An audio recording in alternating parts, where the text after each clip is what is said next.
Aku Siska muak malu hidup punya suami miskin, sederhana Mas. seperti Wawan. Sampai dia tega bawa pria lain ke pesta kantornya. Tapi saat Aku mereka sangat tiba di menyayangimu, sana, Mas Randy. CEO perusahaan justru membungkuk hormat di depan Wawan dan menyebutnya sebagai pemilik saham terbesar. Siska pingsan seketika. Tapi apakah Wawan akan memaafkan pengkhianatan istrinya begitu saja? Sebelum melanjutkan ceritanya, mari tuliskan di komentar. Dari mana kamu menonton video ini? Semoga yang sudah subscribe channel Hakikat Kisah, kami doakan dimudahkan urusannya, dilancarkan rezekinya, disehatkan badannya, dan dikabulkan semua doanya. Amin. Mari kita mulai ceritanya.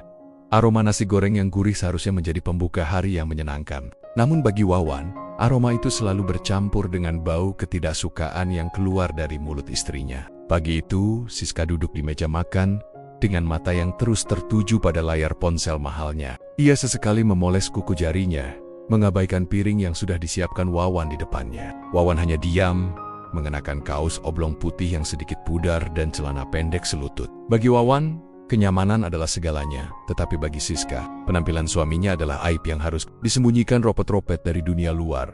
Siska meletakkan ponselnya dengan kasar hingga menimbulkan suara denting yang cukup keras di atas meja kaca. Ia menatap Wawan dari ujung kaki hingga ujung kepala dengan tatapan jijik yang sama sekali tidak ditutupi. Wawan hanya tersenyum tipis, mencoba menawarkan teh hangat yang baru saja ia seduh. Namun, Siska justru menggeser gelas itu hingga tumpah sedikit ke taplak meja. Ia menghela napas panjang, seolah-olah bernapas di ruangan yang sama dengan Wawan adalah sebuah beban yang sangat berat untuk pundaknya. Yang terbalut pakaian bermerek, malam ini ada pesta ulang tahun perusahaan yang ke-25, kata Siska dengan nada suara yang tajam dan dingin. Ia tidak meminta izin, ia hanya memberitahu dengan nada yang lebih mirip sebuah peringatan. Wawan mengangguk pelan, menyatakan bahwa ia tahu karena memang undangan fisik pesta itu sempat tergeletak di meja depan. Wawan berniat bertanya jam berapa mereka akan berangkat. Namun sebelum kata itu keluar dari mulutnya, Siska sudah lebih dulu memotong dengan kalimat yang menyayat hati. Jangan pernah berpikir untuk ikut, sambung Siska dengan mata yang melotot. Ia berdiri, merapikan rok kerjanya yang ketat, lalu berjalan mendekati Wawan yang masih duduk mematung. Siska menunjuk kaos oblong Wawan dengan jari telunjuknya yang lentik. Lihat dirimu, Wan. Kamu itu hanya akan mempermalukanku di depan bos dan rekan-rekan kantorku. Kamu tahu siapa yang hadir di sana? Orang-orang hebat, para petinggi dan pemilik modal. Kalau aku membawamu, mereka akan mengira aku menikahi seorang kuli bangunan. Aku tidak mau harga diriku jatuh hanya karena penampilanmu yang seperti gelandangan ini. Wawan menarik napas dalam-dalam, mencoba menguasai emosinya yang mulai bergejolak. Selama 3 tahun pernikahan, ia selalu bersabar. Ia membiarkan Siska mengejar kariernya, mendukungnya dari balik layar, bahkan membiarkan istrinya itu menganggap bahwa rumah dan seluruh isinya adalah hasil jerih payah Siska sendiri. Padahal, Siska tidak pernah tahu bahwa perusahaan tempatnya bekerja hanyalah satu dari sekian banyak anak perusahaan yang dikelola oleh asisten pribadi Wawan. Wawan sengaja memilih hidup sederhana karena ia ingin melihat apakah ada ketulusan di balik janji suci yang pernah mereka ucapkan di depan penghulu. Siska sama sekali tidak peduli dengan perasaan suaminya. Ia terus meracap tentang betapa pentingnya citra di dunia kerja. Baginya, Wawan adalah noda hitam di atas kertas putih kariernya yang sedang cemerlang. Ia bahkan sudah menyiapkan rencana lain yang lebih gila. Ia memberitahu Wawan bahwa malam ini ia akan pergi dengan seorang teman pria yang menurutnya jauh lebih pantas bersanding dengannya di atas karpet merah. Mendengar hal itu, tangan Wawan yang memegang sendok sempat bergetar, namun ia kembali tenang. Ia ingin melihat sejauh mana istrinya akan melangkah dalam pengkhianatan ini. Sudah diputuskan. Aku akan pergi dengan Randy. Dia manajer pemasaran di perusahaan mitra yang terlihat sangat mapan, ujar Siska tanpa rasa bersalah sedikit pun. Ia kemudian mengambil tas tangannya dan bersiap berangkat kerja. Sebelum banner-banner keluar dari pintu, ia berbalik sekali lagi dan memberikan tatapan paling rendah yang pernah Wawan terima. Jangan berani-berani muncul di hotel itu malam ini, atau aku akan pastikan kita bercerai besok pagi. Aku malu punya suami seperti kamu. Sangat malu sampai rasanya ingin mati saja kalau teman-temanku tahu siapa kamu sebenarnya.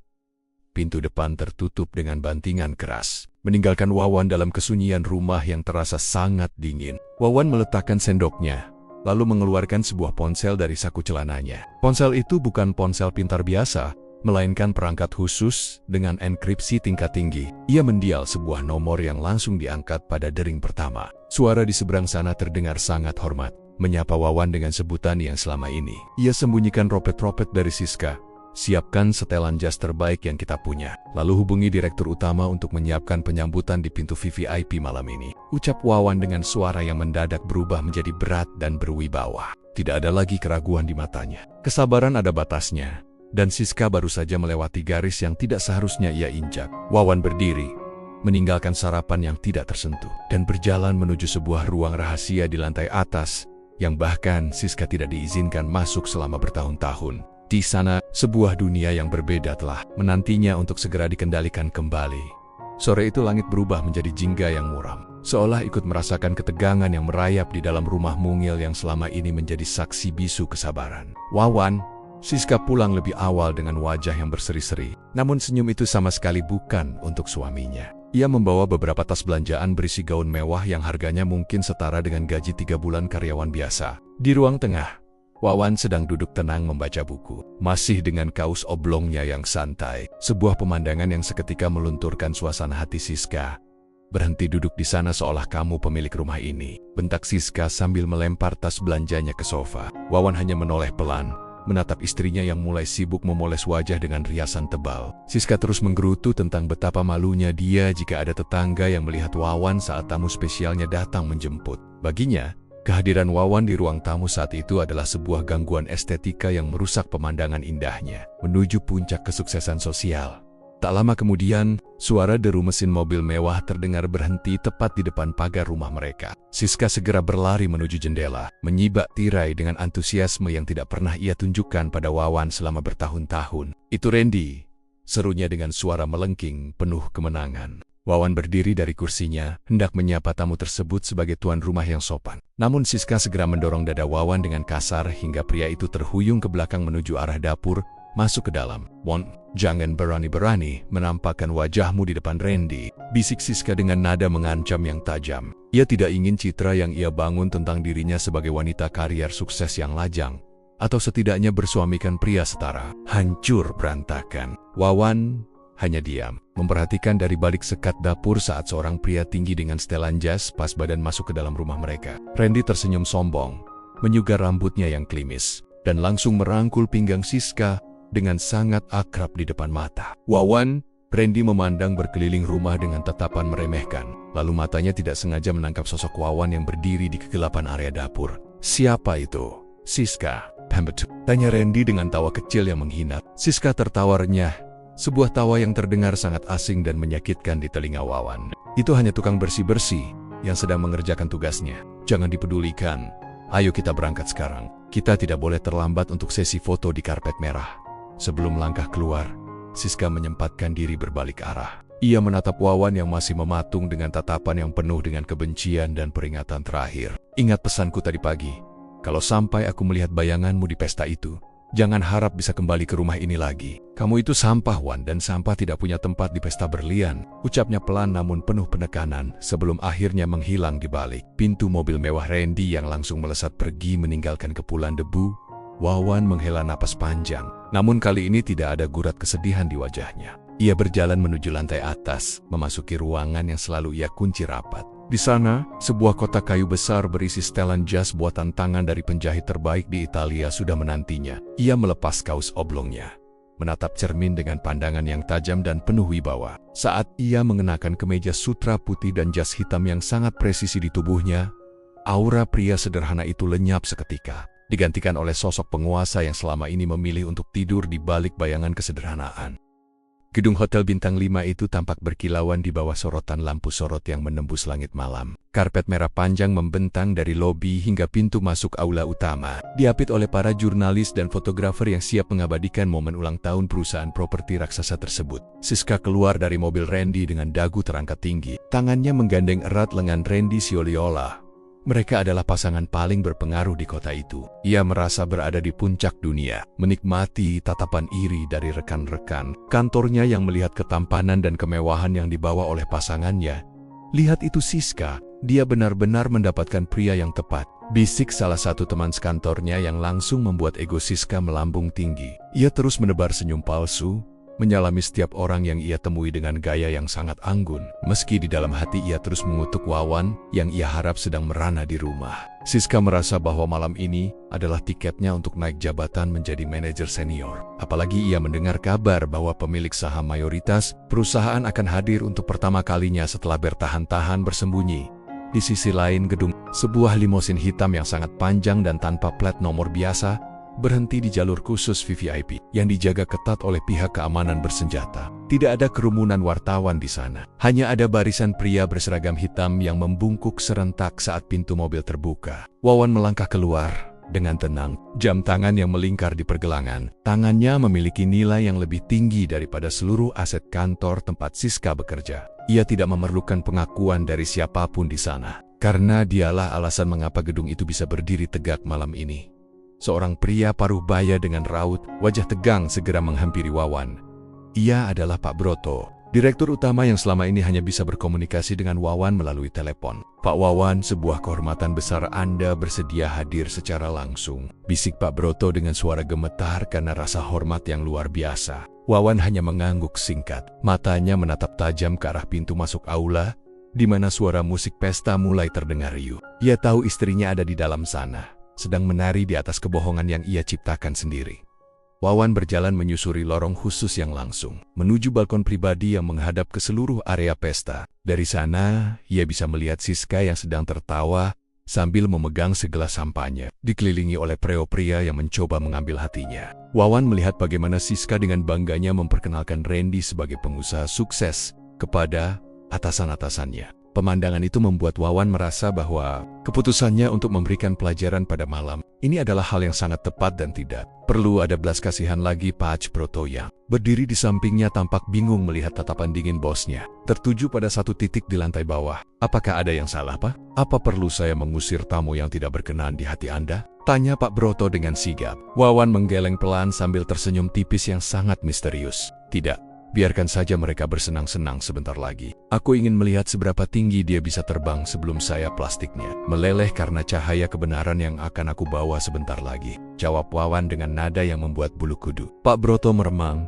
Siska sama sekali tidak menyadari bahwa dari balik kaca gelap di balkon atas, ada sepasang mata yang selama ini ia rendahkan sedang mengamati setiap gerak-geriknya. Ia masih sibuk membual tentang rencana liburannya ke Eropa bersama Randy. Sementara Randy sendiri hanya manggut-manggut menikmati perhatian yang ia dapatkan. Siska merasa dunianya sudah sempurna malam itu, tanpa menyadari bahwa dalam beberapa menit ke depan, seluruh kemewahan dan harga diri yang ia banggakan akan runtuh menjadi debu di bawah kaki pria yang ia sebut sebagai kuli. Bangunan di rumahnya sendiri. Cahaya, lampu kristal yang menggantung di langit-langit. Aula utama memantulkan kilauan yang menyilaukan mata, menciptakan atmosfer kemewahan yang nyaris mencekik bagi siapapun yang tidak terbiasa. Musik klasik yang dimainkan oleh kelompok orkestra di sudut ruangan mengalun lembut, mengiringi tawarnya para sosialita dan petinggi perusahaan yang saling melempar pujian palsu. Siska berdiri di tengah kerumunan itu dengan segelas sampahnya di tangan kanan, sementara tangan kirinya bergelayut manja di lengan Randy yang tampak sangat percaya diri. Ia merasa benar-benar menjadi pusat perhatian malam ini, terutama karena gaun merah marun yang ia kenakan tampak sangat kontras dengan dekorasi ruangan yang didominasi warna emas dan putih. Beberapa rekan kerja Siska mendekat dengan wajah penuh kekaguman yang dibuat-buat, menanyakan identitas pria tampan yang bersamanya. Siska dengan sangat lancar menyusun rangkaian kebohongan yang sudah ia latih di dalam kepalanya sejak sore tadi. Ini Randy, dia pengusaha muda yang baru saja menyelesaikan proyek besar di luar negeri, ucap Siska sambil melirik Randy yang hanya membalas dengan senyuman miring yang penuh keangkuhan. Teman-temannya pun berdecak kagum, memuji betapa beruntungnya Siska mendapatkan pasangan yang sepadan dengan kecantikan dan kecerdasannya di kantor. Obrolan itu kemudian beralih pada kehidupan pribadi Siska yang selama ini ia tutap-tutipai dengan sangat rapat. Salah satu manajer senior bertanya dengan nada bercanda tentang di mana suami Siska yang katanya hanyalah seorang pekerja lepas biasa. Wajah Siska mendadak berubah sedikit pucat, namun ia segera menguasai keadaan dengan tawa kecil yang terdengar merendahkan. Oh, pria itu, kami sudah lama tidak memiliki kecocokan. Dia tidak punya ambisi dan lebih suka menghabiskan waktu dengan hal-hal yang tidak berguna di rumah. Aku berencana mengakhiri semuanya karena dia benar-benar menjadi beban bagi karierku yang sedang menanjak ini, jawab Siska dengan nada yang sangat dingin, seolah-olah ia sedang membicarakan benda mati yang tidak berharga. Randy yang mendengar hal itu hanya tertawa pelan. menambah rasa percaya diri Siska untuk terus menghina Wawan di depan publik. Mereka tidak tahu bahwa setiap kata hinaan yang keluar dari mulut Siska tercatat dengan jelas dalam ingatan beberapa orang yang sebenarnya adalah informan kepercayaan Wawan di dalam pesta tersebut. Siska terus berkeliling, menyalami para direktur, dan sesekali memberikan kartu namanya dengan harapan akan mendapatkan promosi jabatan dalam waktu dekat. Ia benar-benar merasa bahwa malam ini adalah puncak dari segala pencapaiannya, tanpa menyadari bahwa ia sedang membangun istana pasir di pinggir pantai yang sebentar lagi akan diterjang ombak besar. Di sudut lain, beberapa staf manajemen mulai terlihat sibuk dan panik, saling berbisik dengan wajah yang tegang. Mereka mendapat kabar bahwa sang pemilik saham terbesar, sosok misterius yang selama ini membiayai seluruh napas perusahaan, sudah berada di dalam gedung dan akan segera turun ke aula utama. Suasana yang tadinya riuh dengan tawa perlahan-lahan mulai berubah menjadi sunyi yang mencekam. Siska yang merasakan perubahan atmosfer itu ikut terdiam. Ia merapikan rambutnya dan berdiri tegak, berharap sang pemilik saham akan terkesan melihat karyawan sehebat dirinya yang berdiri bersanding dengan pria semapan Randy. Keheningan yang tiba-tiba melanda aula besar itu membuat detak jantung Siska berpacu lebih cepat dari biasanya. Ia melihat para direktur yang tadinya sangat angkuh, kini berdiri berjejer rapi di dekat tangga utama. Wajah mereka tampak pucat dan penuh keringat dingin. Pak Broto, sang direktur utama yang biasanya sangat disegani, kini tampak seperti seorang pelayan yang sedang menunggu perintah tuannya. Semua mata tertuju pada pintu VVIP yang terletak di lantai 2, di mana sebuah bayangan pria mulai terlihat berjalan perlahan menuruni tangga dengan langkah yang sangat tenang, namun penuh tekanan. Pria itu mengenakan setelan jas hitam yang sangat elegan, dengan potongan yang menunjukkan kelas sosial yang tidak bisa dijangkau oleh siapapun di ruangan itu. Cahaya lampu sorot mulai mengikuti setiap langkahnya, namun wajahnya masih tertutup oleh bayangan balkon sebelum ia benar-benar sampai di lantai dasar. Siska memicingkan matanya, mencoba mengenali sosok tersebut dari kejauhan. Ada sesuatu yang terasa sangat akrab dari cara pria itu berjalan, sebuah gestur tubuh yang sering ia lihat setiap hari di rumahnya sendiri. Namun ia segera menepis pikiran gila itu karena menurutnya, tidak mungkin suaminya yang payah bisa berada di tempat seperti ini. Saat pria itu sampai di anak tangga terakhir dan wajahnya terkena cahaya lampu utama secara penuh, seluruh ruangan seolah membeku. Siska merasakan napasnya tertahan di tenggorokan. Gelas sampahnya yang ia pegang bergetar hebat, hingga isinya tumpah sedikit mengenai gaun mahalnya. Ia melihat Wawan, pria yang tadi pagi ia hina sebagai gelandangan, kini berdiri dengan gagah di depan seluruh jajaran direksi. Rambutnya tertata rapi, tatapan matanya tajam dan berwibawa. Jauh dari kesan pria lemah yang selalu mengalah di rumah, Siska mencoba meyakinkan dirinya sendiri bahwa itu hanyalah orang yang mirip. Namun ia tahu betul rahang kokoh dan sorot mata itu adalah milik suaminya. Suasana semakin gila ketika Pak Broto, sang penguasa tertinggi di kantor Siska, tiba-tiba berjalan terburu-buru menghampiri Wawan. Di depan ratusan pasang mata yang menonton dengan napas tertahan, Pak Broto membungkukkan badannya dengan sangat dalam. Sebuah penghormatan paling rendah yang pernah dilihat oleh para karyawan di sana. Selamat datang, Tuan Wawan. Terima kasih telah berkenan hadir dan membiayai seluruh operasional kami selama ini, ucap Pak Broto dengan suara yang cukup lantang hingga menggema ke seluruh sudut aula. Mendengar kalimat itu, lutut Siska mendadak terasa lemas seperti jeli. Dunianya terasa berputar hebat seolah gravitasi bumi baru saja menghilang. Randy yang berdiri di samping Siska ikut gemetar. Ia menyadari bahwa pria yang sedang dihormati itu adalah sosok yang ia tertawakan tadi sore di dapur rumah. Siska? Siska menatap Wawan dengan tatapan tidak percaya. Mulutnya terbuka namun tidak ada suara yang keluar. Pikirannya melayang pada semua hinaan, caci maki, dan pengusiran yang ia lakukan pada suaminya sendiri hanya beberapa jam yang lalu. Rasa malu yang luar biasa bercampur dengan ketakutan yang mendalam menghantam dadanya seperti palu godam. Sebelum ia sempat memanggil nama Wawan atau sekadar meminta maaf, pandangan Siska mendadak menjadi gelap dan tubuhnya ambruk ke lantai. Jatuh pingsan di tengah kerumunan orang yang kini menatapnya dengan pandangan penuh tanya dan penghinaan yang baru saja berpindah tangan, suara dentuman tubuh. Siska yang menghantam lantai marmer seolah menjadi gong pembuka bagi pertunjukan yang sebenarnya. Kerumunan orang yang tadinya mengagumi kecantikan dan keanggunan Siska, kini justru mundur teratur, memberikan ruang kosong yang mempermalukan wanita itu di tengah aula. Randy yang tadinya berdiri gagah sebagai pasangan palsu Siska, kini tampak gemetar hebat. Ia tidak berusaha menolong Siska yang tergeletak pingsan, melainkan mencoba menyelinap ke belakang kerumunan.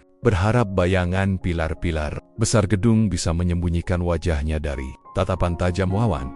Wawan tidak bergerak sedikit pun dari posisinya di samping Pak Broto. Ia menatap tubuh istrinya yang tak berdaya itu tanpa secercah pun rasa iba di matanya. Dingin dan datar, itulah raut wajah yang kini ia tunjukkan kepada dunia. Pak Broto yang menyadari situasi canggung itu, segera memberi isyarat kepada petugas keamanan untuk mengangkat Siska dan membawanya ke ruang medis darurat di belakang panggung. Namun, Wawan mengangkat tangannya sedikit. Sebuah isyarat kecil yang langsung menghentikan langkah para petugas keamanan tersebut di tempat mereka berdiri.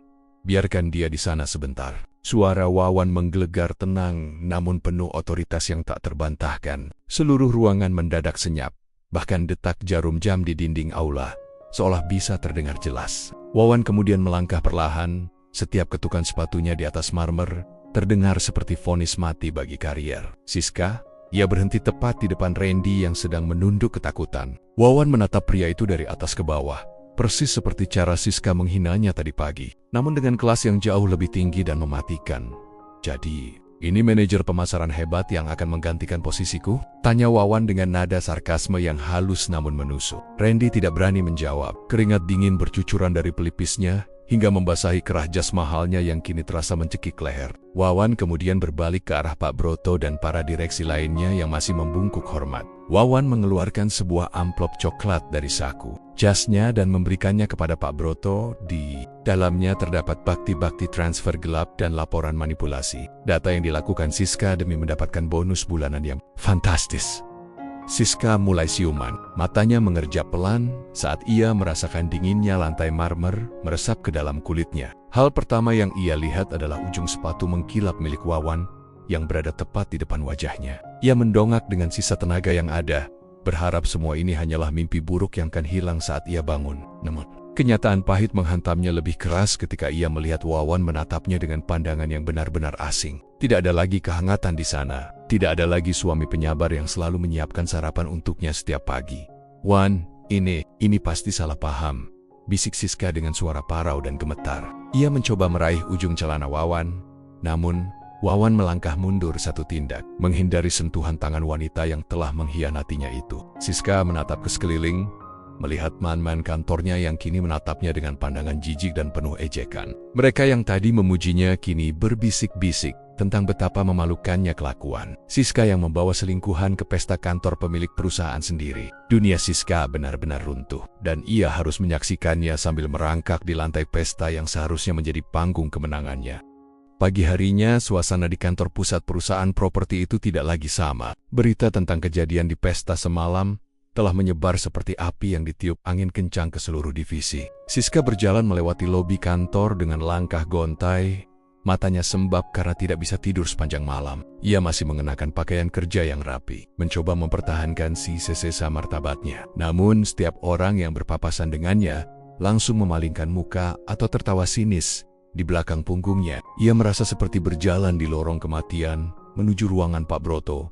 Saat ia sampai di depan meja sekretaris, ia tidak lagi disambut dengan senyuman ramah. Sang sekretaris hanya menunjuk ke arah pintu ruangan rapat besar dengan dagu, sebuah gerakan yang sangat tidak sopan. Di dalam ruangan itu, Wawan sudah duduk di kursi utama, dikelilingi oleh jajaran pengacara perusahaan dan tim audit internal. Tidak ada lagi setelan jas mewah semalam. Wawan kembali mengenakan kemeja sederhana, namun auranya tetap terasa mencekam bagi siapapun yang ada di ruangan tersebut. Siska gemetar saat diminta duduk di kursi yang berada paling jauh dari jajaran pimpinan.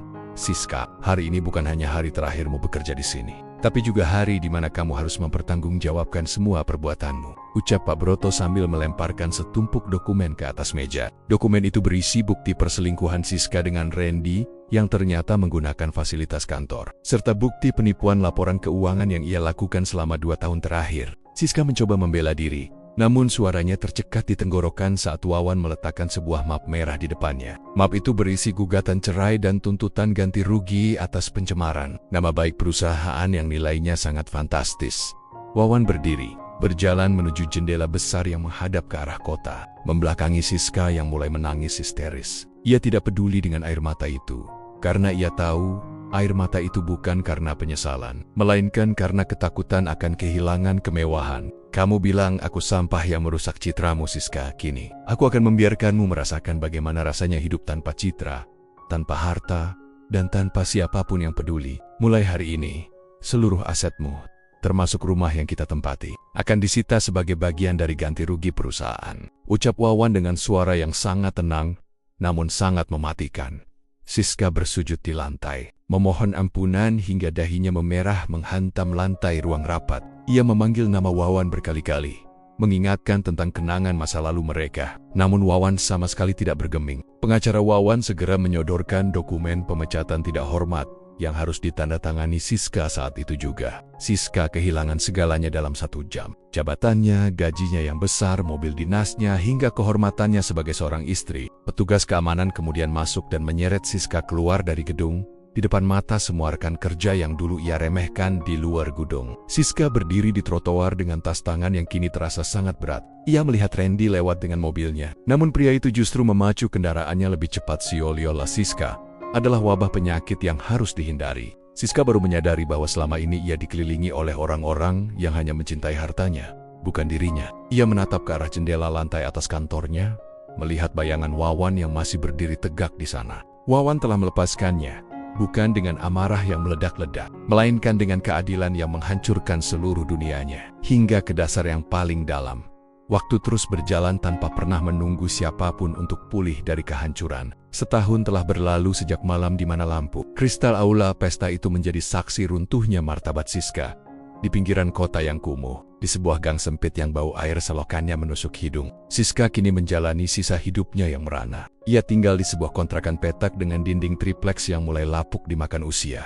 Tidak ada lagi gaun merah marun, tidak ada lagi aroma parfum mahal yang dulu selalu melekat di tubuhnya. Kini, kulitnya yang dulu halus mulai kusam dan kasar karena setiap hari ia harus bekerja sebagai buruh cuci piring di sebuah warung makan pinggir jalan. Pagi itu, Siska batuk berkali-kali. Sebuah batuk kering yang menyesakkan dada akibat paru-parunya yang mulai terganggu oleh lembabnya ruangan tempat ia tidur. Ia menatap cermin kecil yang sudah retak di sudut ruangan, melihat bayangan seorang wanita yang tampak 10 tahun lebih tua dari usia aslinya. Rambutnya kusam dan beruban prematur, karena beban pikiran yang tidak pernah berhenti menghantuinya. Setiap kali ia menutup mata, bayangan wajah Wawan yang dingin dan bungkukan hormat Sangcho selalu muncul, mengingatkannya pada betapa bodohnya ia telah membuang permata demi segenggam batu kerikil, yang ternyata beracun. Siska berjalan keluar rumah dengan langkah tertatih untuk menuju warung tempatnya bekerja. Di Pergelenen, ia melewati sebuah toko elektronik yang memajang televisi besar di etalase depannya. Langkah Siska terhenti seketika saat melihat berita di layar tersebut. Di sana, Wawan sedang berdiri di atas podium mewah, mengenakan setelan jas yang jauh lebih elegan dari sebelumnya. Wawan baru saja menerima penghargaan sebagai tokoh filantropi paling berpengaruh tahun ini. Di sampingnya, berdiri seorang wanita cantik dengan wajah yang memancarkan ketulusan. Wanita yang kini menjadi pendamping hidup Wawan yang baru. Mereka tampak sangat bahagia, saling melempar pandang penuh kasih yang dulu tidak pernah Siska berikan kepada suaminya sendiri. Air mata Siska jatuh perlahan, namun ia segera mengusapnya dengan punggung tangan yang gemetar. Ia ingat bagaimana ia dulu menyebut Wawan sebagai beban dan sampah. Sekarang, sampah itu justru ia sendiri yang sedang berdiri di trotoar kotor. Sementara pria yang ia rendahkan telah menjadi pusat gravitasi dunia yang penuh kemuliaan. Siska mencoba mencari bantuan dari Randy atau teman kantornya dulu, namun semuanya memblokir nomornya. Mereka tidak ingin diasosiasikan dengan seorang wanita yang namanya sudah hitam di daftar industri manapun karena kasus penipuan dan skandal memalukan tersebut. Malam harinya, Siska pulang dengan tubuh yang terasa remuk dan demam yang mulai tinggi. Ia tidak mampu membeli obat yang layak, sehingga ia hanya bisa meringkuk di bawah selimut tipis yang sudah berlubang. Sambil menahan rasa sakit di dadanya, ia mendengar tawa riuh dari tetangganya yang sedang menonton televisi, merayakan keberhasilan perusahaan milik Wawan yang baru saja memberikan bantuan beasiswa besar-besaran bagi masyarakat kecil. Siska tertawa kecil dalam kepedihan. Sebuah tawa getir yang terdengar seperti tangisan. Ia menyadari bahwa penderitaannya ini adalah hukuman mati yang dijalani secara perlahan, tanpa ada ujungnya. Siska menghabiskan malam-malam selanjutnya dalam kesendirian yang menyiksa. Tidak ada seorang pun yang peduli apakah ia masih bernapas atau tidak di dalam kamar sempit itu. Ia harus terus melihat wajah sukses Wawan dari koran bekas yang ia gunakan untuk membungkus nasi atau dari layar televisi tetangga. Kesombongan dan pengkhianatan telah membawanya ke lubang hitam yang paling dalam, menjadikannya buruh kasar yang terlupakan oleh dunia. Siska harus menelan pil pahit bahwa ia akan mati dalam kemiskinan dan penyesalan yang membakar jiwa. Sementara Wawan terus terbang tinggi dengan kebahagiaan tulus yang selamanya tidak akan pernah bisa Siska sentuh lagi.